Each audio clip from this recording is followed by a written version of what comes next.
আমন্ত্রণ জানাচ্ছি আন্তর্জাতিক সংবাদে। শুরুতে সংবাদ শিরোনাম। আমেরিকার যুদ্ধবিমানে ইরানের একের পর এক আঘাত, মার্কিন পাইলট আটক। নতুন তথ্য ঘিরে চাঞ্চল্য। ইরানে সরাসরি হামলা শুরু করেছে সৌদি আরব ও আমিরাত। কাণ্ড দেখে অবাক বিশ্ব। আজব কৌশলে মার্কিন যুদ্ধবিমান ধ্বংস করছে ইরান। ইরানি হামলায় লণ্ডভণ্ড সৌদির মার্কিন দূতাবাস। এতক্ষণ শুনছিলেন সংবাদ শিরোনাম, এবারে বিস্তারিত সংবাদ। তবে তার আগে অনুরোধ থাকবে ভিডিওটিতে একটি লাইক দিয়ে কমেন্ট করে জানিয়ে দিন কোন জেলা বা দেশ থেকে ভিডিওটি দেখছেন ও শুনছেন। মধ্যপ্রাচ্যে চলমান যুদ্ধের টানটান উত্তেজনার মাঝে ইরানের আকাশে একটি মার্কিন যুদ্ধবিমান ভূপাতিত হওয়ার খবর বেশ চাঞ্চল্য ছড়িয়েছে।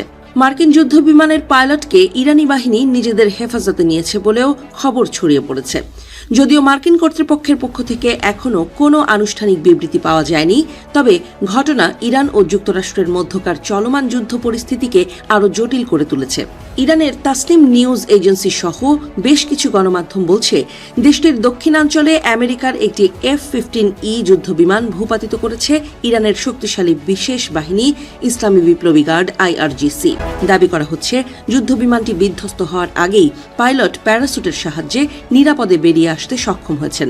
তবে তিনি ইরানি ভূখণ্ডের ভেতরেই অবতরণ করায় তাকে বন্দী করা হয়েছে বলে ধারণা করা হচ্ছে। সামাজিক যোগাযোগ মাধ্যমে বিধ্বস্ত বিমানের ইজেকশন সিটের কিছু ছবি ছড়িয়ে পড়েছে। বিধ্বস্ত হওয়া মার্কিন যুদ্ধবিমানে থাকা পাইলটের বর্তমান অবস্থা নিয়ে বিভিন্ন রকম তথ্য পাওয়া যাচ্ছে। কিছু সূত্র বলছে তিনি সরাসরি ইরানি বাহিনীর হাতে আটক হয়েছেন, আবার কিছু সূত্রের দাবি মার্কিন বাহিনীর সীমান্তের কাছে একটি উদ্ধার অভিযান চালানোর চেষ্টা করছে, কারণ তাদের বিশ্বাস পাইলট এখনও জীবিত এবং আত্মগোপন করে আছেন। বিভিন্ন রকম তথ্য সামনে আসার বিষয়টি নিয়ে এক ধরনের ধোঁয়াশা তৈরি হয়েছে। এক বিবৃতিতে ইরানের ইসলামিক বিপ্লবী গার্ড বাহিনী বলছে, তারা মধ্য ইরানে যুক্তরাষ্ট্রের আরও একটি অত্যাধুনিক F-35 যুদ্ধবিমান ভূপাতিত করেছে। তাদের দাবি অনুযায়ী যুদ্ধবিমানটি একটি মার্কিন স্কোয়াড্রনের অংশ ছিল।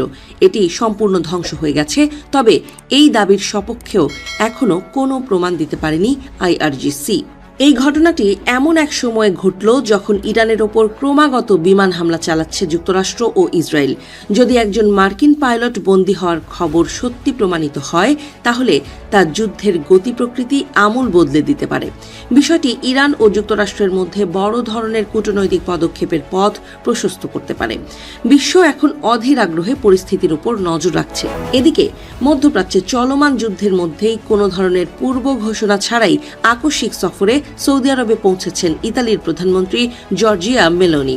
তার এই ঝটিকা সফরে কাতার ও সংযুক্ত আরব আমিরাতের সঙ্গেও গুরুত্বপূর্ণ বৈঠকের পরিকল্পনা রয়েছে। গত 28 ফেব্রুয়ারি ইরান যুক্তরাষ্ট্র যুদ্ধ শুরু হওয়ার পর ইউরোপীয় ইউনিয়নের কোনো নেতার এটি সৌদি আরবে প্রথম সফর। ইতালির প্রধানমন্ত্রীর মধ্যপ্রাচ্য সফরের মূল উদ্দেশ্য হল ইরানের ক্রমাগত হামলার মুখে থাকা আরব মিত্র দেশগুলোর প্রতি সমর্থন জানানো। একই সঙ্গে ইতালির নিজস্ব জ্বালানি সরবরাহ নিশ্চিত করাও এই সফরের অন্যতম লক্ষ্য, কারণ বর্তমানে জ্বালানির ক্রমবর্ধমান দাম সামাল দিতে হিমশিম খাচ্ছে ইতালীয় সরকার। মধ্যপ্রাচ্যে মেলোনি 2 দিন অবস্থান করবেন বলে জানা গেছে। ইরানের দক্ষিণাঞ্চলীয় সিরাজ শহরে একটি শক্তিশালী ড্রোন ভূপাতিত করার দাবি করেছে দেশটির সামরিক বাহিনী। প্রাথমিকভাবে ধ্বংসপ্রাপ্ত ড্রোনের ছবি প্রকাশ করে এটিকে আমেরিকার তৈরি MQ-9 রিপার বলে দাবি করেছিল ইরানের তাসনিম নিউজ এজেন্সি। তবে ওপেন সোর্স ইন্টেলিজেন্স বিশ্লেষকরা ছবিগুলো পরীক্ষা করে নিশ্চিত করেছেন যে এটি আসলে চীনের তৈরি উইং লুং 2 ড্রোন। তেহরান টাইমসও পরবর্তীতে এই একই তথ্য প্রচার করেছে। চলমান যুদ্ধের এই পর্যায়ে এসে বিষয়টি অত্যন্ত তাৎপর্যপূর্ণ, কারণ ইরান, আমেরিকা ও ইসরায়েল কারও অস্ত্রাগারেই চীনের এই উইং লুং 2 মডেলের ড্রোন নেই। কিন্তু সৌদি আরব এবং সংযুক্ত আরব আমিরাতের কাছে এই চীনা ড্রোনটি রয়েছে। ট্রাম্প প্রশাসন শুরু থেকেই আরব দেশগুলোকে ইরানের বিরুদ্ধে সম্মুখ সমরে নামার জন্য প্রচণ্ড চাপ দিয়ে আসছে। যদি সত্যি চীনের তৈরি সেই ড্রোনটি সৌদি বা আরব আমিরাতের সামরিক বাহিনীর পক্ষ থেকে ছোড়া হয়ে থাকে, এর অর্থ আরব দেশগুলো এখন ইরানের বিরুদ্ধে সরাসরি যুদ্ধে অংশ নিতে শুরু করেছে। এক প্রতিবেদনে মিডল ইস্ট আই আগেই জানিয়েছিল যে ইরানের বিরুদ্ধে যুদ্ধে সৌদি আরব তাদের আকাশসীমা এবং কিং ফাহাদ সামরিক ঘাঁটি ব্যবহারের জন্য আমেরিকাকে বাড়তি সুবিধা দিয়েছে। যদিও সরাসরি ইরান যুদ্ধের বিরোধিতা করেছিল সৌদি, কিন্তু বর্তমান পরিস্থিতিতে দেশটি তাদের প্রধান নিরাপত্তা সহযোগী আমেরিকার মন রক্ষা এবং যুদ্ধের ভয়াবহতা উভয়ের মধ্যে ভারসাম্য বজায় রাখতে হিমশিম খাচ্ছে। সম্প্রতি সৌদি যুবরাজ মোহাম্মদ বিন সালমান সম্পর্কে অত্যন্ত আপত্তিকর মন্তব্য করেছেন মার্কিন প্রেসিডেন্ট ট্রাম্প। বক্তব্যের শুরুতে মার্কিন প্রেসিডেন্ট বলেন, যখন আমি সৌদি সফরে গিয়েছিলাম তখন সৌদির বাদশাহ আমাকে খুবই আপ্যায়ন করেছিল। এমনকি বাদশাহ সালমান শারীরিকভাবে দুর্বল থাকলেও আমাকে সঙ্গ দিয়েছেন, আমাকে ধরে বসা থেকে উঠেছেন, যা অন্য আর কোনো মার্কিন প্রেসিডেন্ট বা রাজনীতিবিদদের সঙ্গে সৌদির বাদশাহ করেননি। ট্রাম্পের এমন মন্তব্য সৌদি যুবরাজ মোহাম্মদ বিন সালমানের জন্য বেশ অবমাননাকর। কিন্তু এই বিষয়ে এখনও সরকারিভাবে কোনো প্রতিবাদ জানায়নি রিয়াদ। তবে ভেতরে ভেতরে ট্রাম্পের ওপর ক্ষোভকে আরও উস্কে দিয়েছে। এদিকে রিপোর্ট অনুযায়ী ইরানের বিরুদ্ধে চলমান যুদ্ধে সৌদি আরবের তুলনায় অনেক বেশি আক্রমণাত্মক অবস্থান নিয়েছে সংযুক্ত আরব আমিরাত। তারা হরমুজ প্রণালীর নিয়ন্ত্রণ ইরানের কাছ থেকে কেড়ে নেয়ার জন্য জাতিসংঘের শক্তি প্রয়োগের অনুমতি পর্যন্ত চেয়েছে। এর আগে সুদান গৃহযুদ্ধেও আমিরাত এই উইং লুং ড্রোন ব্যবহার করে প্যারামিলিটারি বাহিনীকে সহায়তা করেছিল। ইরানের দক্ষিণাঞ্চলীয় সিরাজ শহরে চীনের তৈরি এই ড্রোন ভূপাতিত হওয়া মধ্যপ্রাচ্যের যুদ্ধকে এক নতুন এবং অত্যন্ত বিপজ্জনক মোড়ে নিয়ে দাঁড় করিয়েছে। মার্কিন প্রেসিডেন্ট ডোনাল্ড ট্রাম্প দাবি করেছিলেন ইরানের সামরিক শক্তি নাকি ধুলোয় মিশিয়ে দেওয়া হয়েছে, কিন্তু যুদ্ধের ময়দান বলছে ভিন্ন কথা। 1 মাসেরও বেশি সময় ধরে চলা বিধ্বংসী বিমান হামলার পর দমে যাওয়া তো দূর, উল্টো আরও ভয়ঙ্কর মূর্তিতে রুখে দাঁড়িয়েছে তেহরান। সারা বিশ্বকে চমকে দিয়ে শুক্রবার ইরানের আকাশে ভূপাতিত হল মার্কিন বিমান বাহিনীর গর্ব অত্যাধুনিক F-15E স্ট্রাইক ইগল। মার্কিন কর্মকর্তাদের স্বীকারোক্তি অনুযায়ী মধ্য ইরানে আঘাত হানা এই বিমানটির একজন পাইলটকে উদ্ধার করা সম্ভব হলেও অন্যজনের খোঁজ এখনো মেলেনি। কিন্তু ইরান এখানেই থেমে থাকেনি। পারস্য উপসাগরের নীল জলে আছড়ে পড়েছে আমেরিকার আরও একটি শক্তিশালী A-10 ওয়ারথগ অ্যাটাক এয়ারক্রাফট। কিভাবে সম্ভব হলো এই অসাধ্য সাধন, যেখানে মার্কিন ইসরায়েলি হামলায় ইরানের রাডার ব্যবস্থা প্রায় ধ্বংস হয়ে গেছে বলে মনে করা হচ্ছিল, সেখানে তারা ব্যবহার করেছে এক অদৃশ্য মরণ ফাঁদ। ভিডিও ফুটেজ বলছে প্রথাগত রাডার নয়, বরং অপটিক্যাল এবং ইনফ্রারেড সেন্সর ব্যবহার করে মার্কিন যুদ্ধ বিমানগুলোকে টার্গেট করেছে ইরান। বিশেষজ্ঞরা মনে করছেন এই হামলার নেপথ্যে রয়েছে ইরানের নিজস্ব প্রযুক্তিতে তৈরি Majid surface two air missile system. এটি এমন একটি নীরব শিকারী যা কোনো রাডার তরঙ্গ নির্গত না করেই কেবল বিমানের ইঞ্জিনের তাপ বা হিট সিগনেচার শনাক্ত করে আঘাত হানতে সক্ষম।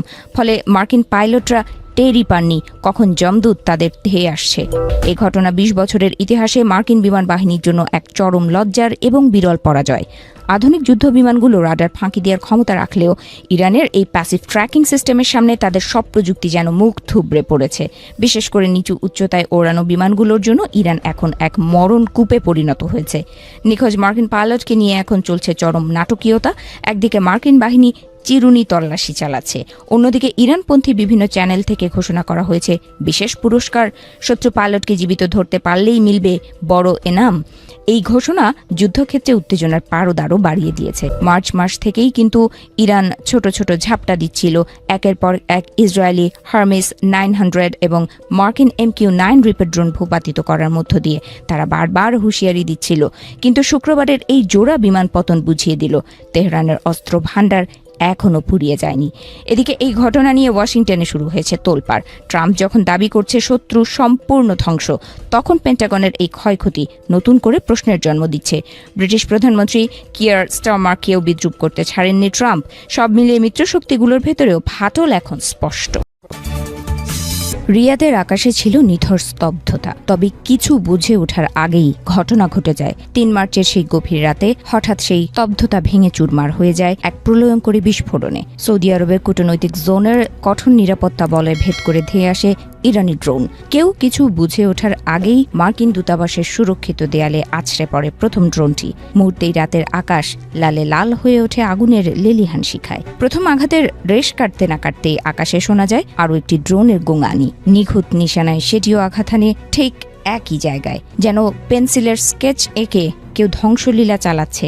মার্কিন কর্মকর্তাদের উদ্ধৃতি দিয়ে ওয়াল স্ট্রিট জার্নাল এখন যে তথ্য দিচ্ছে তা রীতিমতো শিউরে ওঠার মতো। এতদিন যা সামান্য অগ্নিকাণ্ড বলে চালিয়ে দেওয়া হয়েছিল তা আসলে ছিল এক ভয়াবহ ধ্বংসযজ্ঞ। প্রতিবেদনে জানা গেছে ড্রোন দুটি দূতাবাসের এমন এক সংবেদনশীল অংশে আঘাত হানে যেখানে শত শত কর্মকর্তা কাজ করেন। ভবনের 3টি ফ্লোর লণ্ডভণ্ড হয়ে গেছে এই হামলায়। সবচেয়ে বড় চমক হলো খোদ CIA স্টেশনটি ছিল এই ধ্বংসলীলার মূল কেন্দ্রবিন্দু। মার্কিন গোয়েন্দাদের গোপন আস্তানা এখন কেবলই পোড়া কনক্রিটের স্তূপ। সৌদি প্রশাসন প্রথমে ঘটনাটি ধামাচাপা দেওয়ার চেষ্টা করেছিল। তারা বলেছিল এটি একটি ছোটখাটো আগুন ছিল, কিন্তু সত্য শেষ পর্যন্ত বেরিয়েই এলো। সেই আগুন কয়েক মিনিট নয়, বরং কয়েক ঘন্টা ধরে জ্বলেছিল। মার্কিন কর্মকর্তাদের স্বীকারোক্তি অনুযায়ী দূতাবাসের বেশ কিছু অংশ এমনভাবে ক্ষতিগ্রস্ত হয়েছে যা আর কোনো দিন মেরামত করা সম্ভব নয়। সেই রাতের আতঙ্ক সেখানেই শেষ হয়নি। দূতাবাসের কাছেই একটি প্রি স্কুলের ওপর এসে পড়ে ইন্টারসেপ্টর করা ড্রোনের ধ্বংসাবশেষ। আরও ভয়াবহ তথ্য হলো একটি ড্রোন লক্ষ্য ছিল শীর্ষ মার্কিন কূটনীতিকদের বাসভবন। মাত্র কয়েকশো ফুট দূরত্বের ব্যবধানে প্রাণে বেঁচে যান তিনি। ভাবা যায়, হামলাটি যদি দিনের কাজের সময় হতো তবে নিহতের সংখ্যা কোথায় গিয়ে ঠেকতো তা ভাবলে এখনো অনেকের কপালে ঘাম জমে। CIA-এর সাবেক সন্ত্রাসবাদ বিরোধী প্রধান বার্নার্ড হার্টসন এই হামলাকে এক চরম সতর্কতা হিসেবে দেখছেন।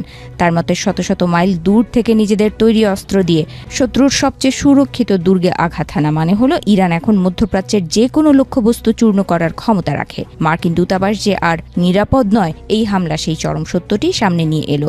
আঞ্চলিক এই উত্তেজনার সূত্রপাত হয়েছিল গত 28 ফেব্রুয়ারি, যখন যুক্তরাষ্ট্র ও ইসরায়েল যৌথভাবে ইরানে বড় ধরনের সামরিক অভিযান চালায়। সেই হামলায় খোদ সুপ্রিম লিডার আলী খামেনি সহ 1340 জনেরও বেশি মানুষ নিহত হয়। সেই রক্তক্ষয়ী ক্ষতের বদলা নিতেই তেহরান এখন হন্যে হয়ে মার্কিন ও ইসরায়েলের স্বার্থে আঘাত হানছে। বর্তমানে পুরো মধ্যপ্রাচ্য যেন এক বারুদের স্তূপের ওপর দাঁড়িয়ে আছে। জর্ডান, ইরাক থেকে শুরু করে পারস্য উপসাগরীয় দেশগুলো কোথাও শান্তি নেই। রিয়াদের সেই ড্রোন হামলা কেবল একটি ভবনের ক্ষতি করেনি, বরং বিশ্ব রাজনীতির মানচিত্রে মার্কিন অজেয় থাকার মিথটিকেও বড়সড় এক ধাক্কা দিয়েছে। পর্দার আড়ালে আসলে কতটুকু ক্ষতি হয়েছে তা হয়তো কোনোদিনই পুরোপুরি জানাই যাবে না।